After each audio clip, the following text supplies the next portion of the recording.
My name is Kate, and I'm 40 years old. I've been married to my husband, Max, who was a colleague of mine, for 10 years. We used to be in the same department, but now we're in different branches. Max is responsible and well-liked by his subordinates. He's a bit prideful and doesn't like to show weakness, confident and brimming with masculinity. He's admired by his superiors and is expected to rise in his career. In contrast, I am a more reserved and plain type of person. Max's intense pursuit of me was surprising due to our opposite personalities. 2 years into our relationship, Max proposed to me with a huge bouquet of roses. Having never been so loved by a man, I accepted his proposal immediately. I was excited about our future together, looking forward to a wonderful life. However, what awaited me was living with my in-laws. There was no prior discussion, and although I wanted to refuse, Max was adamant about it. My parents are nice, it'll be fine. Max enthusiastically explained how much his parents were looking forward to living with us, so I couldn't refuse. For the past 10 years, we've been living with my in-laws at Max's family home. Living there was far from what I had imagined when we got married. Kate, you forgot to clean the entrance again. As soon as I finished making breakfast for everyone, my Mel started her daily complaints. It's a regular occurrence every morning. I'm sorry. Less words, more actions. Do it right now if you understand. Even though I have to go to work, I'm treated like a servant every morning. For the past 10 years, I've been getting up at 5 a.m. every day to make breakfast and clean. Mill is at home all day, she could do it herself. Mill, being a housewife, has plenty of time at home but doesn't do any housework. After rushing through morning chores, I go to work and then immediately start making dinner when I get home. By the time I go to bed, I'm exhausted and pass out. This routine has left me worn out and often unwell. This stress is likely the cause. I don't want the neighbors to think we're slacking, so clean properly. Mill relaxes in the living room, eating the breakfast I made. Hurry up, or you'll be late for work. Max never defended me, even witnessing this daily routine. My Phil hides behind his newspaper, pretending not to see anything. Since moving in with my in-laws, I've been severely mistreated as a DIL.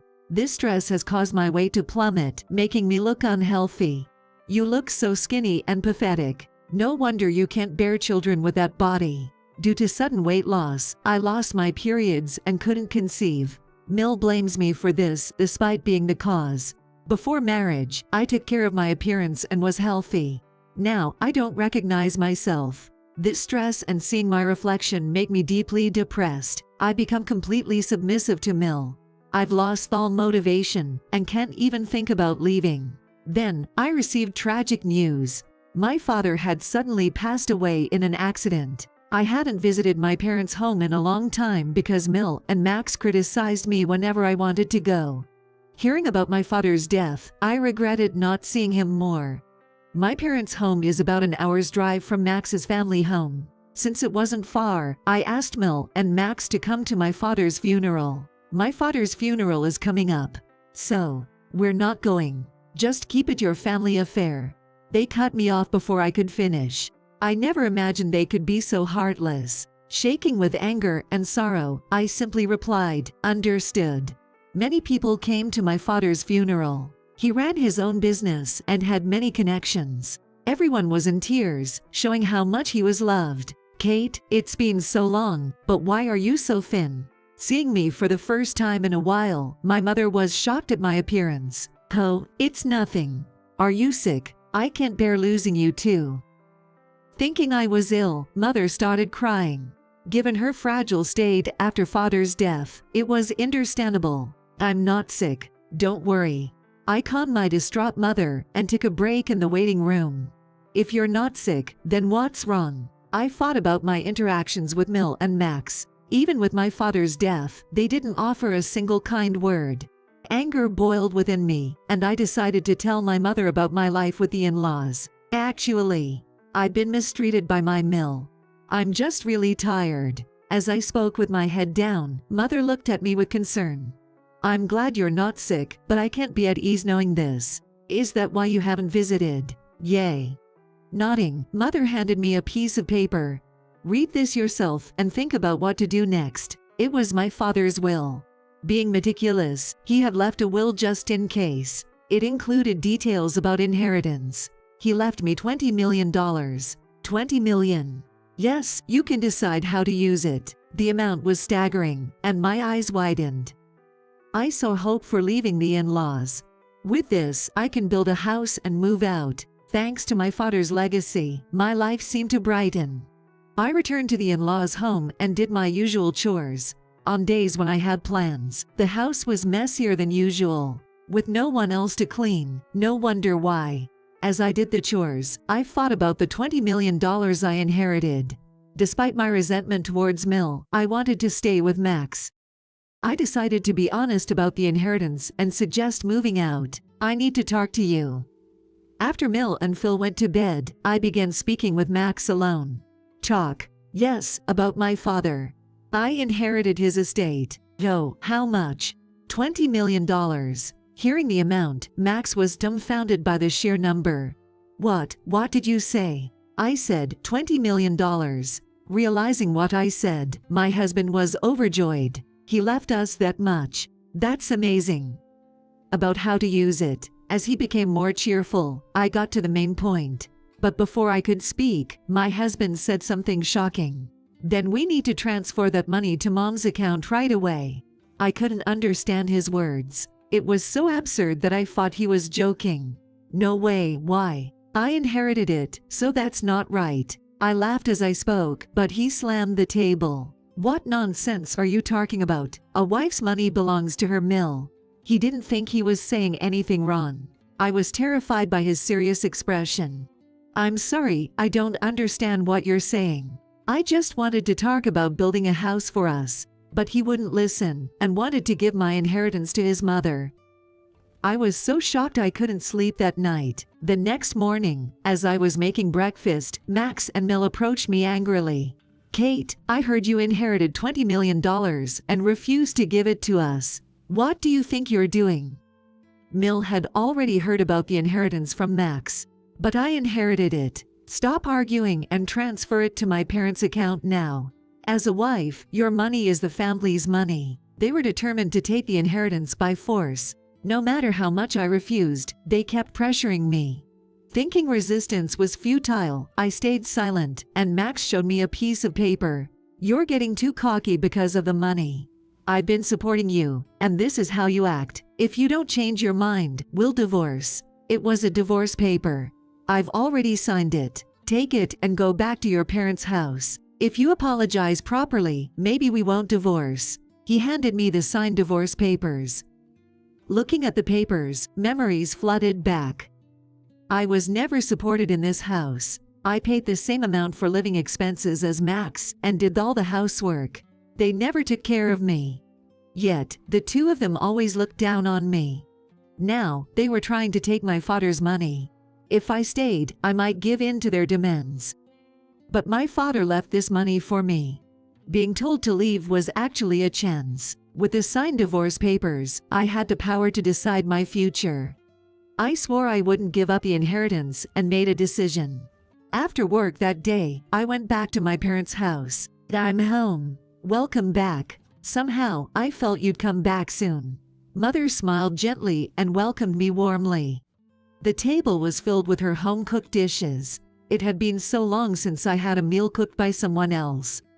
As I tasted the warm food, tears welled up from its deliciousness. Did you tell your husband about the inheritance? Yes, and it caused a big mess. I told my mother everything that Max and Mill said. The shocking details left her speechless. The inheritance is yours, and you get to decide your future. She gently patted my shoulder as I wept. After spending a week at my parents' house, I decided to return to the in-laws' house. I'm heading out now. Take care. I no longer felt scared to return to that house. I headed back to the in-laws' house with a clear mind. Finally back. Have you reflected? Max and Mill stood waiting for me with their arms crossed. Yes, I'm sorry. Please let me live here again. I offered a superficial apology. Mill smirked in response. Then hand over the inheritance quickly. The process is taking time. I don't have it yet. It's complicated, and it might take over 6 months. It'll take that long. Fine. Both Mill and Max seemed satisfied, thinking I would eventually hand over the inheritance. However, they constantly nagged me about my week away. The house is a mess because you neglected your duties as a wife. Fix it quickly. The house was filthy and chaotic after just 1 week. Their ability to create such a mess in a short time was impressive. Understood. The old me would have been deeply depressed seeing this state. But now, I felt different. No matter how much Mill mistreated me or how hard the chores were, it didn't bother me. I did the chores as ordered by Mill. 10 months later. It was Mill's birthday. I'm heading out. Keep the house clean. Mill always went on trips for her birthday. Of course, I was never invited. By the way, has the inheritance come through? It's supposed to arrive today. Perfect. That $20 million is my birthday gift. Make sure it's in my account by the time we get back. There was no way the inheritance would arrive on her birthday. Max couldn't see through my lie. Without responding, I smiled and said, "Have a safe trip." Once they were out of sight, I started executing my plan. I had been waiting for this day. They would be shocked upon returning from their trip. But it was no longer my concern. I quickly packed my things and left the in-laws' house. Well, amazing. I moved my belongings into my new home. I had built a house with my father's inheritance. I'm so happy to live in such a beautiful home. I decided to invite my mother to live with me. Not having to worry about those people anymore makes me so happy. I sank into the plush sofa, feeling content. Today, Mother and I are celebrating the new house. We hired a chef and had a luxurious day. The next evening, I got a call from Max. "Hey, what's going on?" He must have been confused finding all my things gone. "I'm not coming back. Goodbye."